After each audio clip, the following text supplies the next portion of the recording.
I call a member for Hasluck. Thank you, Deputy Speaker. Can I thank the member for Fremantle for her motion? I think one of the things that we've got to seriously think about, and I certainly want to acknowledge the member for Scullion's comments, that conventions are a culmination, or statements are the culmination of people coming together to look at righting the wrongs, to look at making change that is far more reaching and far-reaching than those in their own circumstance.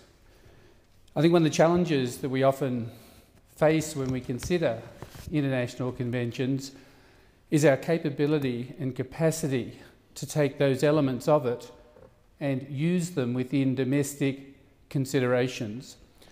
That if we bring about change, then change has to be influenced. And certainly when I listen to colleagues speak on this motion, the points they raise are extremely valid.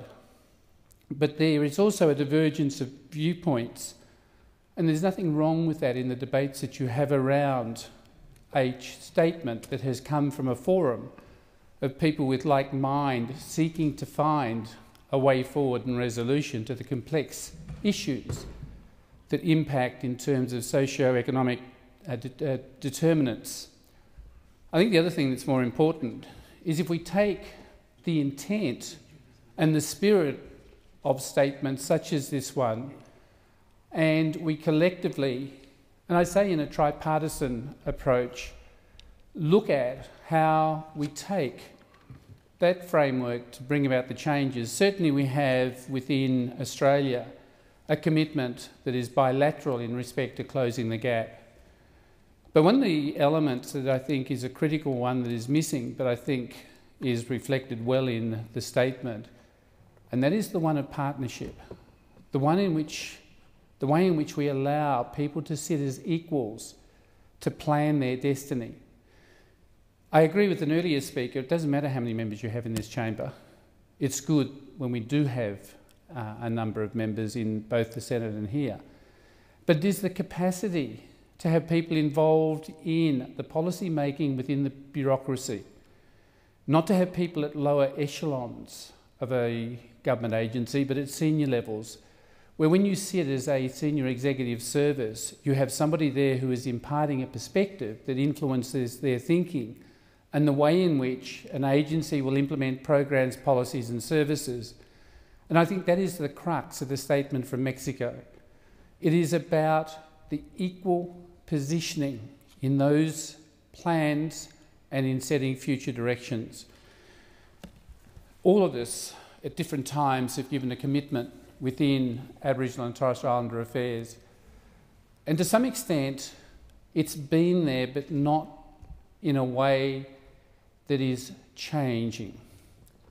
I think the previous Prime Minister, in his apology, made the comment quite succinctly that if it hasn't worked and if change hasn't occurred, then change the way we do business.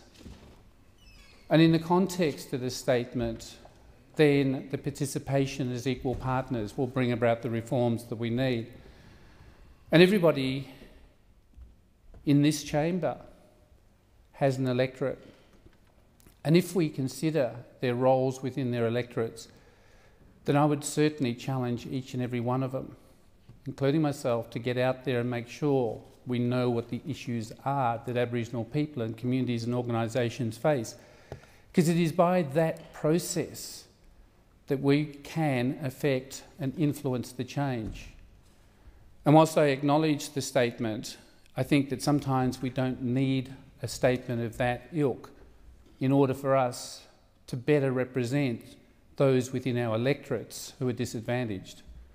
And certainly there is nothing preventing any member from making a difference and personally working towards the closing of the gap that prevails within Aboriginal and Torres Strait Islander communities.